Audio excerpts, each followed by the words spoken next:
Iglesia Bíblica Evangélica de Cristo presenta la palabra de verdad.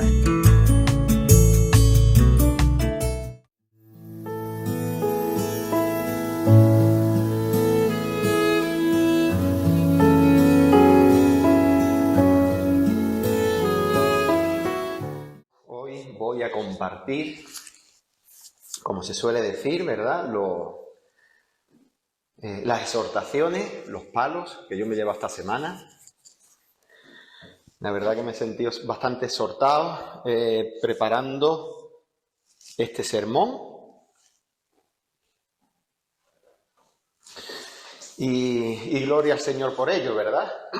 Así que la verdad que tenemos un tema hoy, pues muy recurrente y muy también a lo que hoy pues IBE Algeciras, ¿verdad? Hoy tenemos la reunión de asamblea, como ha dicho ante Quique, y este tema pues viene muy a la par a todo lo que vamos a ver hoy, que el Señor vaya poniendo conciencia en nosotros, no solo para la reunión, sino en nuestras vidas, ¿verdad? Como bien el título del sermón de hoy es la Iglesia y las llaves del reino. Nosotros vamos a estar viendo esto hoy. Y vamos a estar leyendo también Mateo 16, desde el versículo 13 al 19. Vamos a estar viendo esta porción del hecho narrativo del Evangelio según San Mateo, donde cuando el Señor, ¿verdad?, habla con sus discípulos y se hacen esa confesión mutua que nosotros vamos a ver, preguntándose cada uno quién es quién. ¿Quién dice los hombres que soy yo? Le dice el Señor a sus discípulos. ¿Y vosotros quién decís que soy yo? Y cómo el Señor le dice quiénes son sus discípulos. Yo sé que ahora he hecho un juego de palabras, pero el Señor me dé sabiduría para poder explicarlo en todo este tiempo. Así que vamos a leer en el Evangelio según San Mateo, capítulo 16, desde el versículo 13 al 19. Y dice así la palabra del Señor: viniendo Jesús a la región de Cesarea de Filipo, preguntó a sus discípulos diciendo: ¿quién dice los hombres que es el Hijo del Hombre? Ellos dijeron: unos dicen Juan el Bautista, otros Elías, y otros Jeremías o alguno de los profetas. Él les dijo: ¿y vosotros, quién decís que soy yo? Respondiendo, Simón Pedro dijo: tú eres el Cristo, el Hijo del Dios viviente.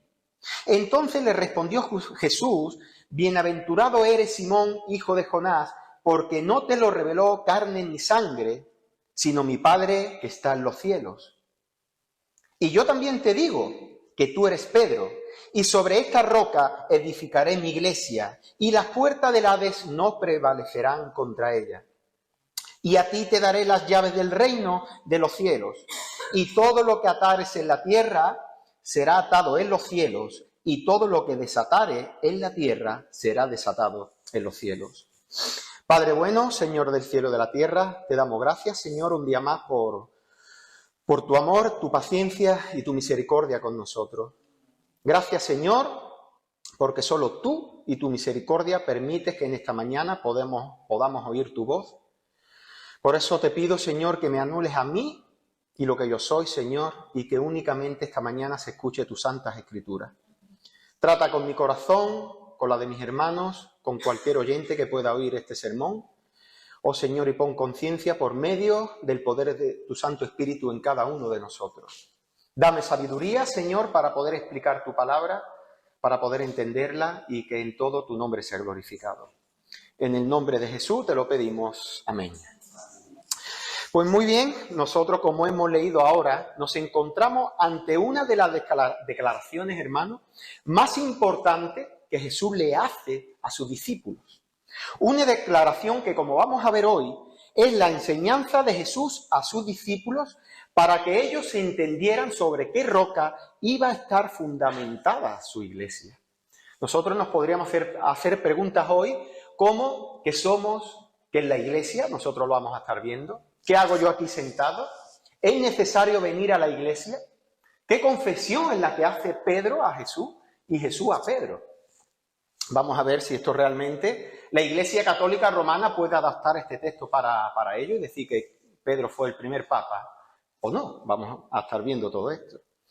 Pero quizás nos encontramos ante una de las declaraciones más importantes que Jesús le hacía a sus discípulos sobre la Iglesia. Nosotros debemos de ver y saber que el Evangelio según San Mateo es un hecho narrativo y nosotros nos encontramos, o mejor dicho, los discípulos se encontraban en esta fase. Ellos acababan de vivir el milagro de los peces y los panes. Todo, mucho lo conocéis, ¿verdad? Dice que el Señor estaba ante una gran multitud y había muchos siguiéndolo. Dice que el Señor tuvo compasión de ellos porque andaban como si no tuvieran pastor. ¿Qué es lo que hizo el Señor? Multiplicó pocos panes y pocos peces que tenía para alimentar a toda la multitud. Pongo en contexto para ver de dónde venían los discípulos. Justo antes de este texto, el Señor exhorta y le recuerda a sus discípulos todo esto porque le dice que se guardaran de la levadura de los fariseos y los saduceos. ¿Sabe qué hacen los discípulos? Recuerdan otra vez el milagro de los panes y los peces, pero le dice, Señor, no hemos traído pan. Y el Señor, en otras palabras, le dice, otra vez, ¿no acabáis de ver o de hace unos días visteis lo que yo hice? Estos milagros de multiplicar los panes y los peces. Por eso le dice el Señor que eran hombres de poca fe a ver el milagro que había hecho multiplicándolos. Pero el Señor, sobre todo lo que se estaba refiriendo que los discípulos no podían entender, es que se guardaran de la levadura de las falsas enseñanzas de los fariseos y de los saduceos.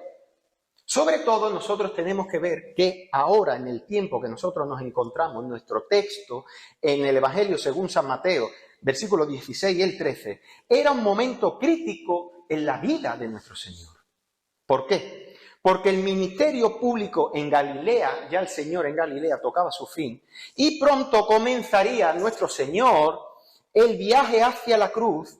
Y él lo que estaba deseando, lo que estaba buscando ya con sus discípulos, era una relación de mayor intimidad con la que jamás había mantenido antes. Este acercamiento llega al versículo 13 y dice que cuando el Señor viene a la región de Cesarea, en Filipo, pregunta a sus discípulos diciendo, ¿qué dicen los hombres que soy yo? ¿Qué dicen los hombres que soy yo? Le pregunta a sus discípulos. Dice que ahora los discípulos le contestan y le dicen, uno Juan el Bautista, otro Elías, Jeremías o alguno de los profetas. ¿Verdad? Nosotros podemos ver esta declaración en muchos lugares, ¿no? ¿Quién es el Señor? ¿Quién es el Señor Jesús para ti? ¿Qué dicen por ahí fuera que es el Señor? Pues nosotros podemos escuchar incluso, ¿verdad? Que muchos dicen, para moralizar un poquito al Señor Jesucristo, dice, sí, yo creo que Jesús fue una buena persona. Sí, yo creo que fue una persona relevante en su tiempo. Vamos, yo escuché ahí muchas veces hasta decir, sí, Jesús era comunista. Yo he escuchado hasta estas aberraciones, ¿no? Pero otros dicen, como los árabes, los testigos de Jehová, dicen, no, solo era un profeta. Era un profeta, que vino un profeta más, ¿verdad? Los árabes lo tienen como un profeta más del Corán, de su libro. Pero el Señor, fijaos lo que hace ahora aquí, y le dice a sus discípulos, y ahora vosotros, versículo 15, ¿quién decís que soy yo? Sí, por ahí van diciendo que uno era Jeremías o alguno de los profetas, Elías, porque Elías tenía que preparar el camino del Señor, o como Juan el Bautista, ¿verdad? Pero le dice el Señor, en este acercamiento con sus discípulos, ¿y vosotros quién decís que soy yo? Y cómo no, ¿verdad? Siempre Pedro, dispuesto a contestar, a dar la cara, y dice, tú eres el Cristo, el Hijo del Dios viviente. Y fijaos qué declaración más maravillosa hace Pedro. Pedro, con toda su extrovertido, todo su carácter, ¿verdad? Y muchas veces que metía la pata, que un poquito más adelante la vuelve a meter, porque el Señor le dice, apártate de mí, Satanás, le dice el Señor a Pedro, porque no tenía las cosas puestas en la mira espiritual, en la mira del Señor. Pero Pedro siempre estaba ahí, ¿verdad? Para lo bueno y para lo malo. Siempre estaba ahí. Y le dice, tú eres el Hijo del Dios viviente, tú eres el Cristo, el Hijo del Dios viviente. La declaración más maravillosa, hermanos, que un hijo de Dios puede hacer. Nosotros no decimos solo que Cristo es el profeta por excelencia, sino que Él, Cristo Jesús, es el Cordero Pascual, nuestro sacerdote. Él es el Hijo del Dios viviente. Él es el Hijo del Dios viviente. Esta es la declaración que todo hijo de Dios puede y debe hacer sobre el Señor, si no, no es un hijo de Dios. Por eso el Señor dividió lo que decían por ahí de lo que decían sus discípulos. Y esta enseñanza se queda aquí para nosotros. El apóstol Pedro, el mismo que dice cuando muchos empezaban a apartarse, que le dijo al Señor, Señor, ¿a quién iremos? Solo tú tienes palabra de vida eterna. Solo el Señor, solo tú, Señor. Le dice, ahora tú eres el Cristo, el Hijo del Dios viviente. Para Pedro, Jesús no solo era un profeta, sino el mismo Dios encarnado. El mismo Dios encarnado. Por eso mi pregunta es, ¿quién es Jesús para ti? ¿Quién es Jesús para ti? ¿Qué representa en tu vida el Señor realmente? ¿Quién es Él? Si tú llegas hasta ahí y dices, no, sí, Jesús es alguien que puede ayudar mis problemas personales. Jesús es alguien que lo puedo adaptar a lo que yo necesito.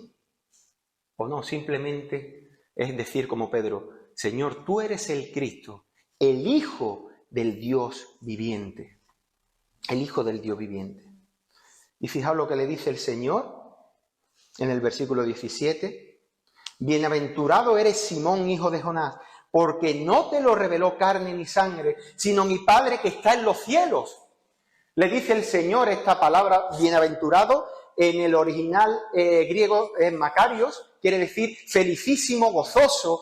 Pedro, eres tú, porque esto no te lo ha revelado ni carne ni sangre, sino mi Padre que está en los cielos. Esto no es algo que se pueda adquirir por herencia, porque seas muy inteligente. No, sí, yo sé que... Sino que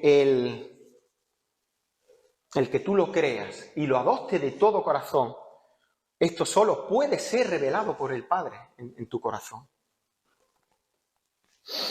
Y ahora escuchamos otra confesión, porque hemos visto una confesión, ¿verdad? ¿Cuál es la primera confesión? Pedro le dice al Señor quién es.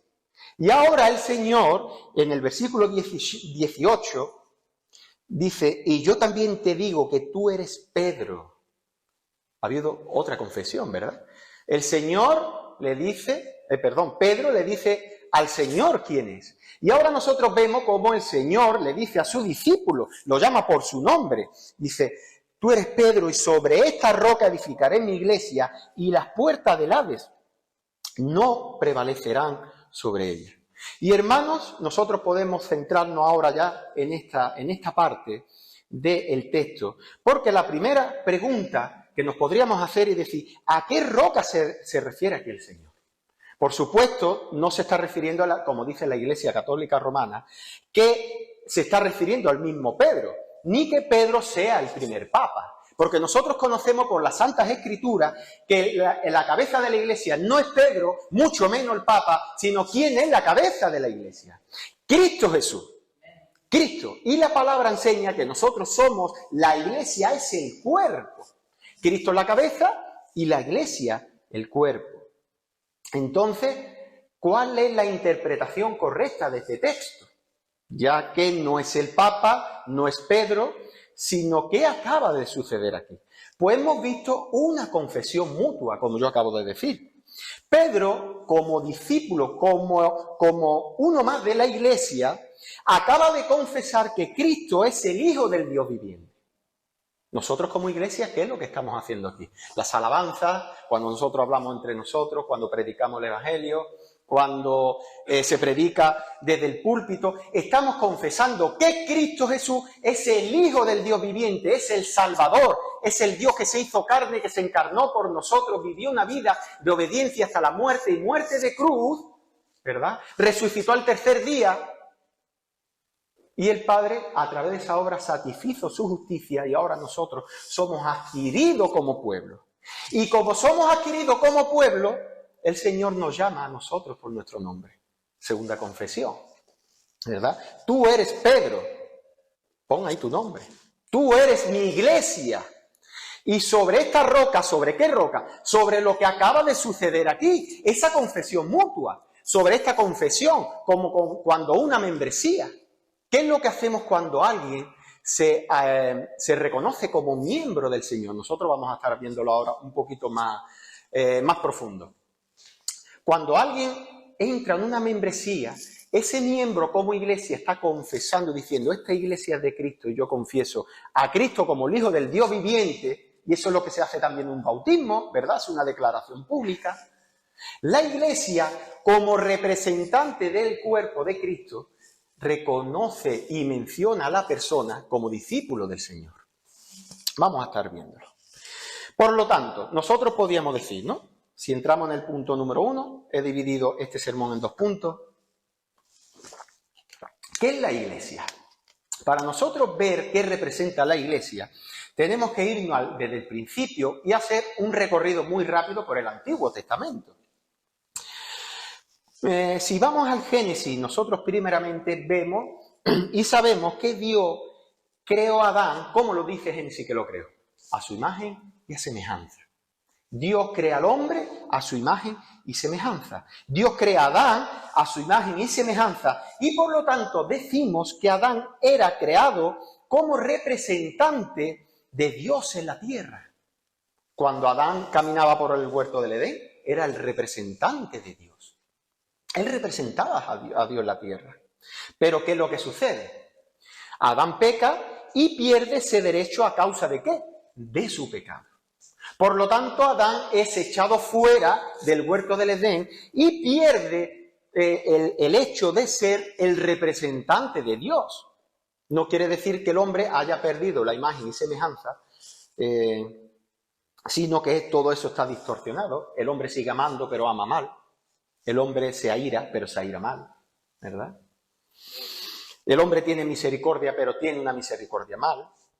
Y por lo tanto, Dios pierde ese derecho a causa de su pecado. ¿Qué es lo que hace el Señor a partir de Génesis 12? Dios llama a Abraham, ¿y qué es lo que le dice a Abraham? Que de él haría una gran nación. ¿Y cuál es esta nación, hermano? Israel. Israel, por lo tanto, pasa ahora a ser la imagen de Dios en la tierra. O sea, el pueblo de Israel, los judíos, en esa época, eran los representantes de Dios en la tierra. Por eso vemos en el Antiguo Testamento, no va por ahí el tema, pero entro y salgo rápido, vemos que Israel era la mano de la justicia de Dios. Por eso cuando Dios quería condenar a una nación o a personas, mandaba a Israel y era el brazo de la justicia de Dios. Pero ¿qué es lo que pasa con Israel? Vemos a lo largo del Antiguo Testamento que Israel también, al igual que Adán, por su desobediencia, pierde el derecho de representar a Dios en la tierra, que no puede ser con el ser humano, ¿verdad? Ni Adán, siendo antes de caer era santo, ¿verdad? Ni Israel tampoco, pero gracias al Señor, después de esto, después de Israel, ¿verdad? Viene el verdadero Adán, el verdadero Israel, como el verdadero Hijo de Dios, y Él es el primogénito, la imagen del Dios invisible, el Señor Jesucristo, ¿verdad? Jesús es la imagen de Dios en la tierra, ¿verdad? Adán no pudo ser a causa de su desobediencia, Israel tampoco a causa de su desobediencia y pecado, y Cristo ahora pasa a ser la imagen de Dios en la tierra. Pero cuando Cristo asciende, deja esta responsabilidad a su iglesia. Ahora, hermanos, su iglesia, tú y yo como cuerpo, somos los responsables de representar la imagen de Dios en la tierra. Vaya responsabilidad, ¿no? Vaya responsabilidad. Ahora, como cuerpo del Señor, ¿verdad? Como la esposa de Cristo, la iglesia es la imagen de Dios aquí en la tierra. Efesios 3:10 dice, para que la multiforme sabiduría de Dios sea dada a conocer, dice, por medio de la iglesia a los principados y potestades en los lugares celestiales, esto es un misterio impresionante, conforme al propósito eterno que hizo en Cristo Jesús nuestro Señor. O sea que la Iglesia no solo está dando a conocer toda la multiforme sabiduría de Dios aquí en la tierra, sino que encima, a través de la Iglesia, los ángeles están aprendiendo quién es Dios. Impresionante. Eso es como nosotros podemos decir aquí, los ángeles tienen que estar flipando. Que pecadores como nosotros el Señor nos haya redimido y nos haya dejado su responsabilidad ahora de representar a Dios aquí en la tierra. Eso sí, no lo representamos por nuestros méritos, sino por los méritos de Cristo. Porque nosotros, hermanos, hacemos méritos, y miramos a Israel y a Adán como diciendo, no vea a Israel y a Adán. Normal que no fueran imagen de Dios en la tierra, pero que tú y yo somos Israel y Adán. Tú y yo, hermanos, hacemos mérito para que el nombre del Señor no sea glorificado y sea desechado. Gracias al Señor que, como dice Pablo, no nos predicamos a nosotros mismos, sino a Cristo, ¿verdad? Y a este crucificado. Menos mal. Pero antes, quiero decir brevemente, hermanos, ¿qué no es la Iglesia? Porque muchos se están haciendo un sentido de algo que es la Iglesia cuando realmente no lo es. En primer lugar, la Iglesia no es un local, no es este local que nosotros estamos aquí. La Iglesia, es decir, mejor dicho, aquí puede caer, nosotros nos vamos, pero que lo que voy a decir sea cuando nosotros no estemos. En este local puede caer una bomba, puede ser destruido cada pared, el edificio entero, y la Iglesia sigue vigente. ¿Por qué? Porque la Iglesia somos tú y yo. La Iglesia no es un lugar, sino la Biblia enseña que la Iglesia son personas. Son personas que han sido redimidas por la sangre de Cristo y ahora nosotros somos el pueblo de Dios. Eso es la Iglesia.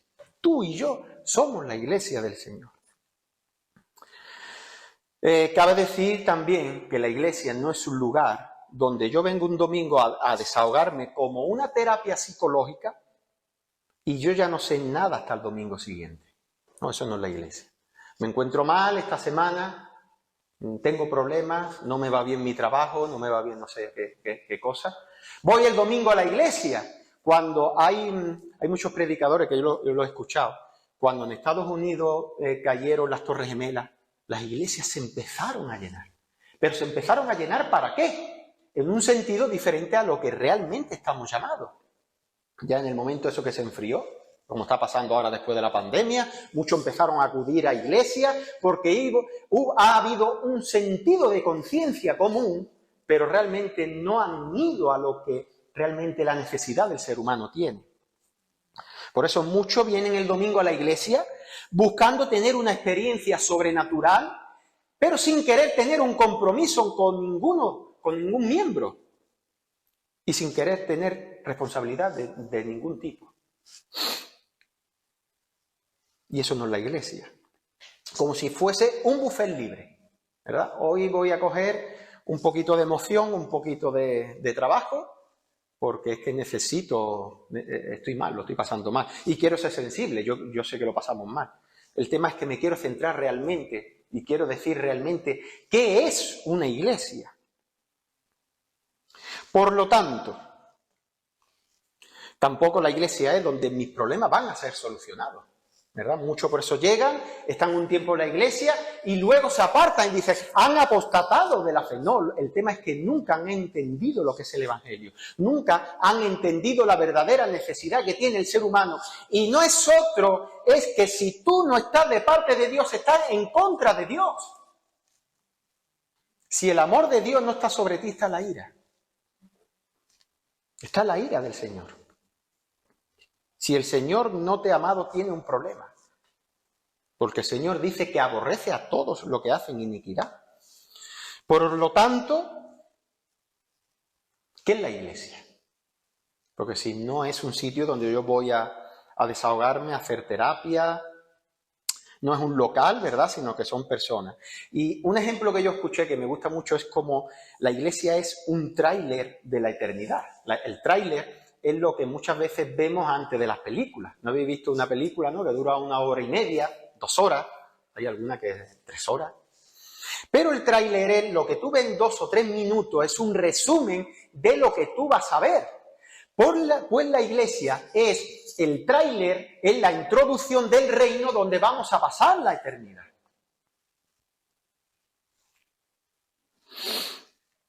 Podríamos definir la Iglesia, y esto lo he visto de alguien, no sé de quién lo vi, pero lo tengo apuntado, dice que es el conjunto de creyentes en Cristo de todos los pueblos y todas las razas y culturas, purificados por la sangre de Jesús y renovados por el ministerio del Espíritu Santo. Esto es la Iglesia universal. Como decimos, la Iglesia de todo pueblo, de toda nación, de toda lengua. La Iglesia universal, mi hermano es un hermano de, no sé, de Australia que no conozco. Él es Iglesia y yo soy Iglesia. Pero esto también se utiliza la palabra en el sentido de iglesia local. La Biblia enseña sobre la Iglesia universal y sobre la iglesia local.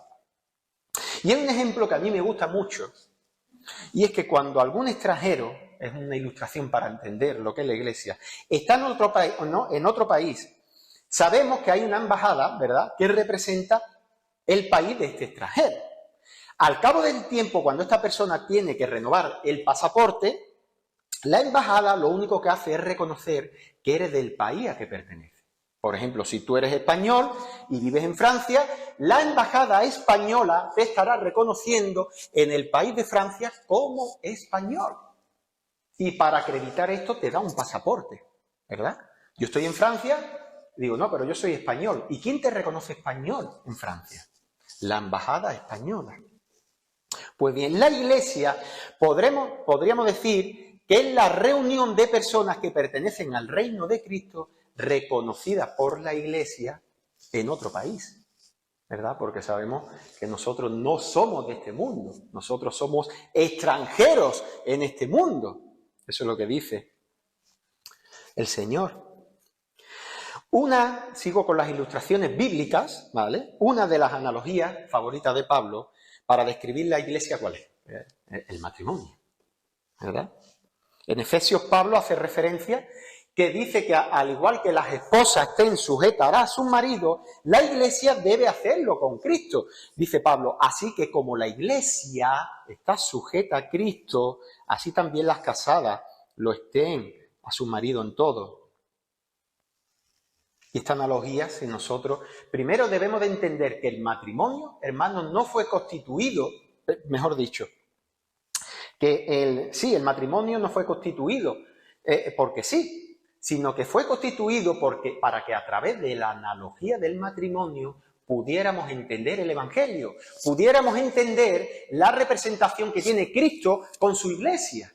Por eso dice que el marido es cabeza de su mujer y dice que Cristo es la cabeza de su Iglesia.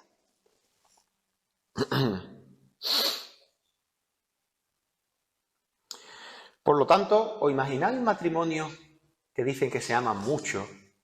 Imagínate eso, hermano. Es un matrimonio que dice, no, yo amo mucho a mi esposa.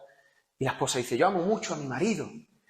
Y me voy a casar con él. Y se casan. Y después de la boda se compran una casa, pero viven separados. Y te lo encuentras por él y dice, ¿qué tal tu matrimonio? Ay, pues el día de la boda yo me emocioné el día de la boda. Y de novio tuve, pero ¿qué tal? ¿Cómo está tu marido? Ah, pues no sé, hace tiempo que yo no sé nada de él, ¿no? Ah, ¿no vivís juntos? No vivo juntos. Pues, aunque suene un poquito a chiste, hermano, eso es lo que está pasando en la realidad en la Iglesia. Hay muchos que dicen que es la esposa de Cristo, que es Iglesia, pero está en desobediencia con el Señor. No se congrega, no tiene comunión con hermanos, se encierran en sí mismos, vienen los últimos, se van los primeros, y al final se han comprado una casa, pero no tienen relación con su marido, que es Cristo Jesús. Cuando alguien se compromete con Cristo, se compromete con su Iglesia. No puede, yo no puedo decir que estoy casado con la cabeza de mi mujer, pero no con su cuerpo, sino o todo o nada, ¿verdad? O todo o nada. La Iglesia no es una empresa donde llegas a la hora del culto, sellas como se sella, ¿no? Se pican los trabajos, ¿no? Pasa la tarjeta, chic, chic, y sales corriendo porque ya has cumplido. Yo he escuchado mucho por ahí, ¿no? Y dice, no, yo en mi trabajo llego, una vez que pique yo ya estoy dentro. después ya me voy a desayunar, puedo hasta salir del trabajo. Hermanos, la iglesia no es así. No se trata de venir el domingo, que nos vean los hermanos a buena hora y después salir, ¿no? Y yo ya he cumplido, ¿no? Si dice que amas a Cristo, ama su cuerpo, que es la iglesia. Y sobre todo, hermanos, cuando estamos hablando de la iglesia, no es venir a coger un rulo y pintar, no me estoy refiriendo a eso, sino amar. La iglesia es amar a pecadores redimidos por la sangre de Cristo. Amar a hermanos que cuestan amarlos, a hermanos que no son como tú quieres que sea, sino que como muchos dicen, ay, que ojalá mis hermanos fueran de esta manera. Pero a lo mejor hay hermanos que dicen lo mismo de ti. Dicen, ojalá tú fueras de otra manera. Porque muchas veces, ¿verdad? Es como una metáfora, ¿no? Alguien va conduciendo con el coche y dice, qué mal va, qué de gente vienen en contraria mía, ¿no? A lo mejor tú vas en el carril contrario. La iglesia somos tú y yo, hermanos. La iglesia somos tú y yo. Y lo que pasa en ella, para bien o para mal, es por ti y es por mí. Es mi responsabilidad y es la tuya. Hay una historia que a mí me la había escuchado muchas veces, pero yo la voy a contar otra vez. Y es que había dos hombres en un banco y uno le dice al otro, cuando pasaba una mujer por allí, le decía, ¿ves aquella mujer que hay allí, que pasa por allí? Dice, sí. Dice, pues esa mujer está desamparada, está amargada, está sola, su marido no la atiende y esa mujer la verdad que no está bien. Y le dice, ¿y tú cómo sabes eso? Dice, no, porque yo soy el marido. ¿Verdad? Estaba derogando un problema que era de él, pero no iba con él, ¿no? Él decía que no iba con él. Pues la iglesia lo mismo. No podemos llegar un domingo y decir qué mal está esta iglesia, no hay amor, no hay comunión, no nos llamamos. Efectivamente. Yo digo que me he sentido muy exhortado, ¿no? Descolguemos el teléfono. Si tu hermano no te ha llamado, llámalo tú. Y mira que los que me conocen me gusta menos un teléfono a causa de nuestro trabajo. Pero debería de ser así. Llámalo tú, ¿no? Ay, es que cuando voy a la iglesia los hermanos no me hablan. Háblale tú. No me abrazan. Abrázale tú. ¿Es así? Hay muchos que dicen, no pertenezco a una iglesia porque no encuentro una iglesia como a mí me gusta. ¿Verdad? Solo le falta la capa blanca, la aureola y que todo le alabe. Pero eso, hermanos, tiene una apariencia de piedad escondida. Hay muchos que se creen más santos que Cristo. ¿Cristo por qué amó a su iglesia, hermano? ¿Qué había en ti y en mí para que Cristo se hiciera hombre, adoptara un cuerpo de carne, se hiciera obediente hasta la muerte y muerte de cruz, y muriera en una cruz pagando el precio que tú y yo merecíamos? Había algo en ti y en mí. Si tú ves a un hermano, los pecados de su hermano, y tú decís, imaginaos Cristo, ¿no? Santo, santo, santo. Si alguien tenía derecho de desechar a personas, era Cristo. Y nos amó, ¿cómo? Incondicionalmente. ¿Quién eres tú para no amar a tu hermano por el que Cristo dio su vida, su sangre, para no amar a ese hermano incondicionalmente? No hay una iglesia perfecta. Se ha convertido en el escudo de muchos que no quieren tener responsabilidades con otros pecadores. Alguien dijo, si encuentras una iglesia perfecta, no entres porque la vas a estropear. Lo pedimos por favor, ¿verdad? Ese hermano, esa persona que... Y muchos viven así, buscando una iglesia que se acomode a los santos que son ellos. ¿Y qué hacen cuando no encuentra esa iglesia que se acomode a su santidad? Dividen una iglesia, se apartan, sin mantener relación con otros hermanos, como si estuvieran en un santuario apartado en el monte, ¿verdad? No puedo tener relación con otras personas, y menos si no pertenecen a mi iglesia local, porque me ha costado mucho encontrar mi círculo, ¿no? No como los demás, que no son santos como yo. Hermanos, la iglesia sigue siendo la sociedad de los redimidos por la sangre de Cristo. La iglesia es el instrumento que Dios sostiene y proclama la verdad a un mundo caído. A un mundo caído. Es decir, en otras palabras, aquí no viene gente sana, sino gente que necesita ser sanada de sus pecados. Mira, hermano, yo sé que para nuestro orgullo y para nuestra humillación, cuesta cuando alguien, sea tu hermano, sea alguien de afuera, te recuerde tus pecados. A mí me pasa, a mí me sale el orgullo. A ver, y muchas veces lo tengo que reconocer y ser honesto, no quiero ni predicar. Pero realmente eso es orgullo. Lo sano es decir, efectivamente, yo estoy aquí solo por Cristo. Cuando Satanás te recuerde en tu cabeza lo pecador que eres, dile, amén, Cristo me ha salvado. Y es así. Cristo nos ha salvado y solo estamos aquí por la obra preciosa redentora del Hijo de Dios, de Cristo Jesús. Por eso aquí no viene gente sana. Esto es un lugar de pecadores. Yo he escuchado muchas veces decir, no, cuando yo esté bien iré a la iglesia. No. Ven a Cristo. Ven a Cristo así. El Señor te llama así, tal y como estés. Ven a Cristo y todos tus pecados serán perdonados. Todos. Y serás creyente, serás hijo de Dios, serás pueblo de Dios. ¿Y cómo lo llama Pedro? Real sacerdocio, linaje escogido. ¿Qué palabra más bonita nos dice el Señor? ¿Cómo nos dirían a alguien de la calle que conoce nuestros corazones? Nos llamaría de todo lo peor que se puede decir. Y fijaos el Señor, como dice a través de los apóstoles y profetas, cómo nos llama, ¿verdad? Su esposa, su cuerpo, linaje escogido, real sacerdocio, vaso frágil. Así nos llama la iglesia. Qué amoroso es nuestro marido, ¿no? Quien se dio a sí mismo por nosotros para redimirnos de toda iniquidad y purificar para sí un pueblo propio, celoso de buenas obras. Sigue la exhortación, hermano. Todo verdadero creyente no solo debe pertenecer a una iglesia, sino que debe estar apasionado por pertenecer y servir en una iglesia.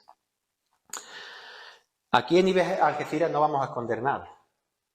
Hemos sufrido, hermanos, de desánimo. Yo he sufrido de desánimo que solo el Señor me ha sostenido en la fe. Y lo digo abiertamente, no me voy a esconder. Lo que sabe mi Señor, ¿por qué no lo vais a saber vosotros que sois mis hermanos? Yo solo, el Señor ha hecho que yo no apostate de la fe.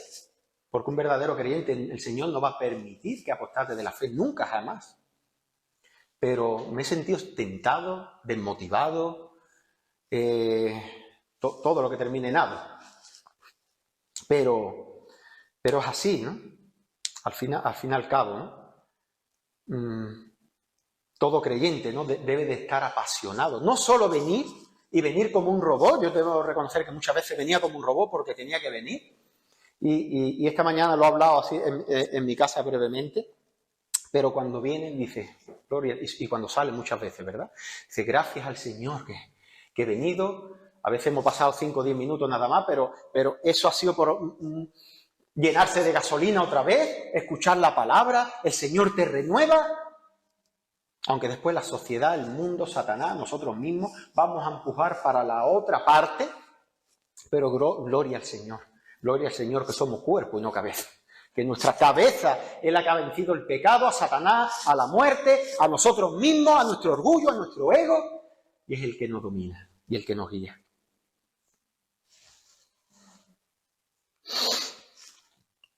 Y es así, ¿no? Cristo ama a su esposa.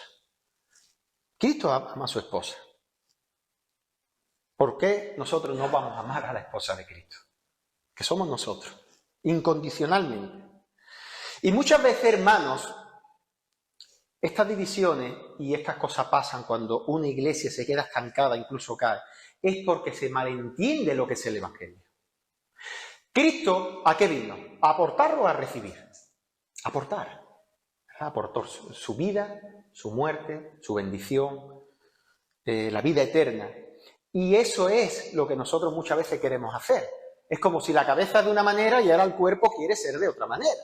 No, si nuestra cabeza vino a aportar y no a recibir, ¿qué es lo que nosotros tenemos que hacer con nuestros hermanos?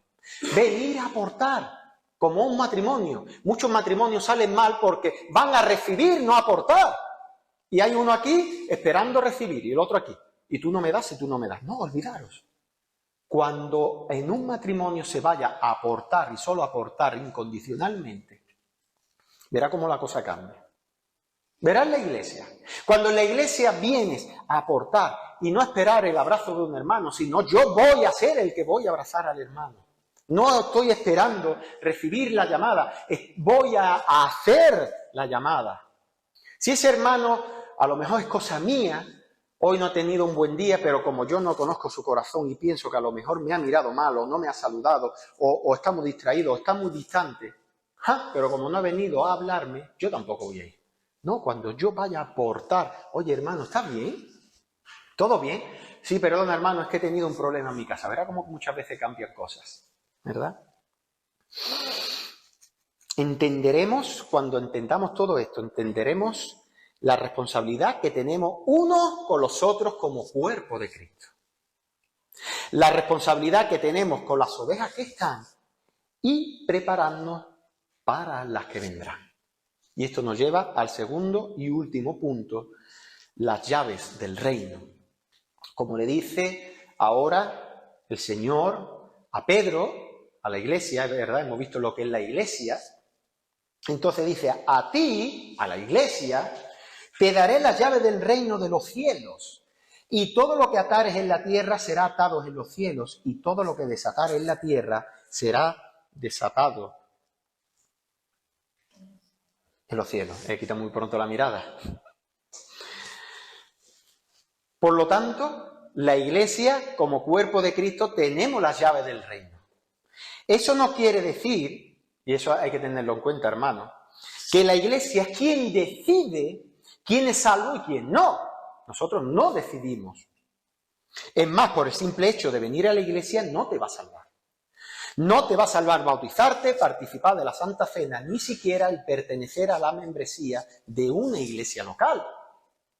Solo Cristo salva, solo su obra redentora en la cruz salva, solo la obra perfecta de Cristo imputada a nuestra cuenta es lo que te va a salvar.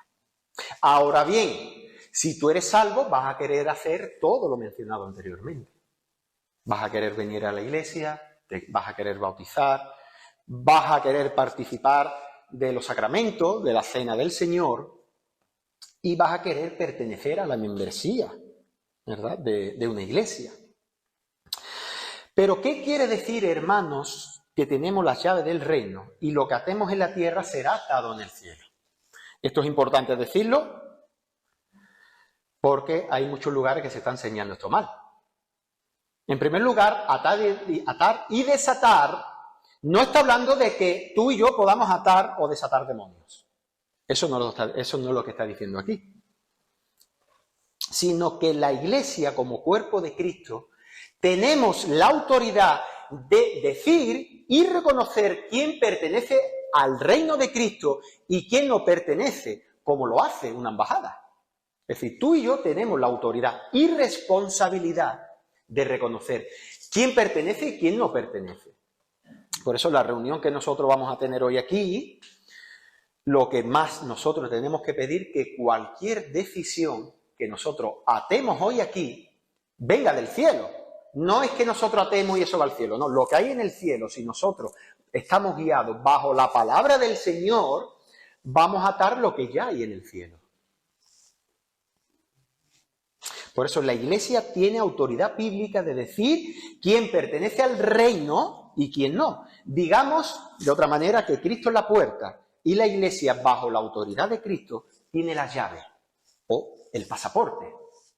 Si seguimos con la ilustración de la embajada. Las llaves, hermanos, son símbolo de autoridad. Por ejemplo, si seguimos con el ejemplo de la embajada. El empleado que da los pasaportes no decide quién es ciudadano, sino él es un empleado, ¿verdad?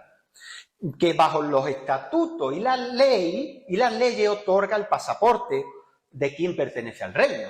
Lo mismo pasa con la Iglesia. El que hace el reino es Cristo y su glorioso evangelio. Y nosotros, meros siervos, que como cuerpo de Cristo reconocemos quién pertenece a su reino y quién no pertenece.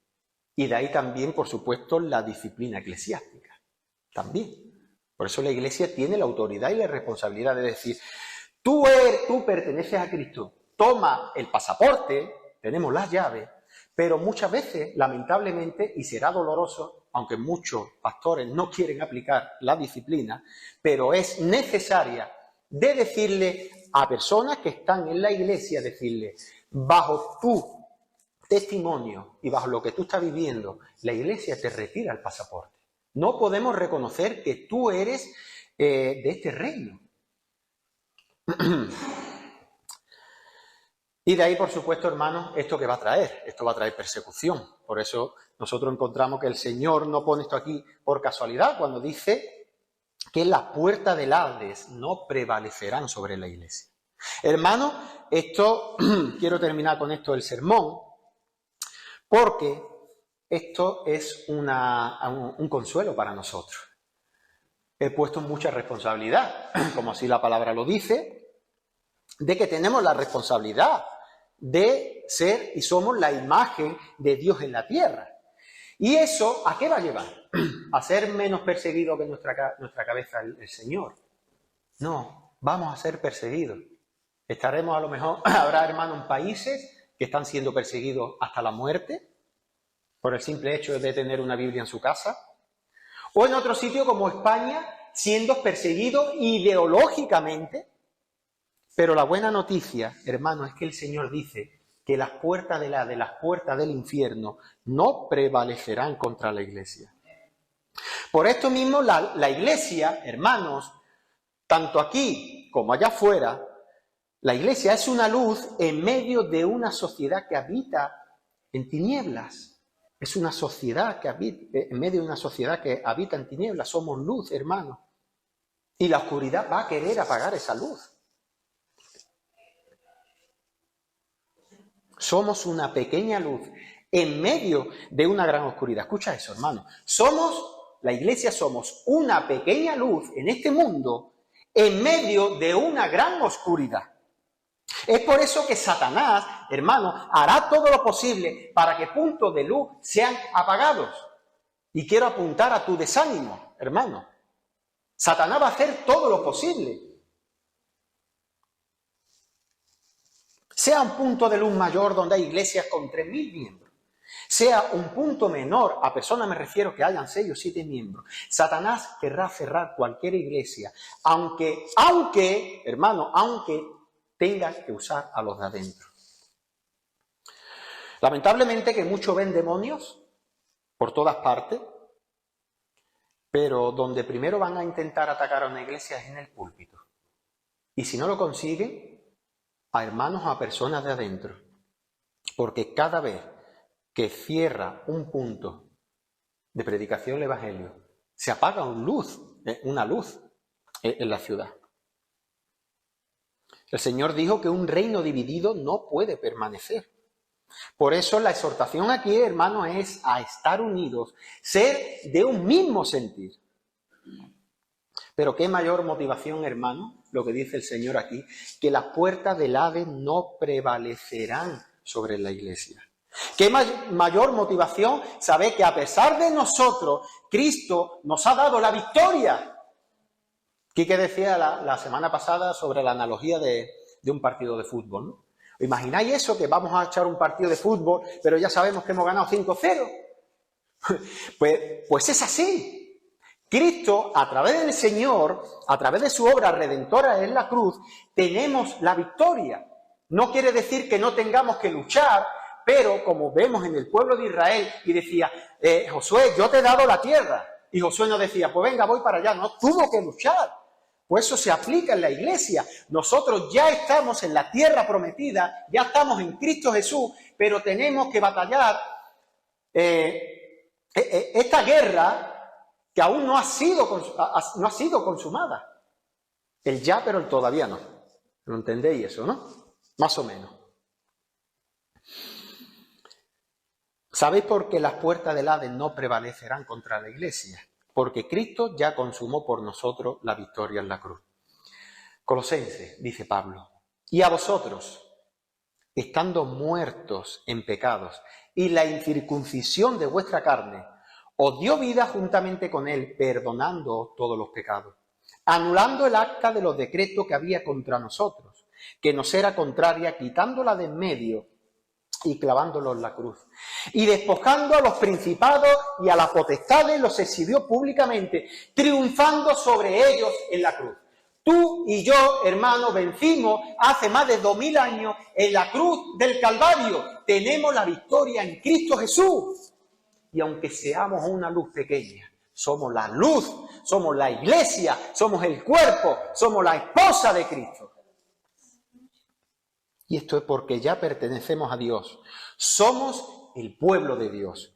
Cristo ganó ese derecho por nosotros en la cruz. Y termino con este versículo.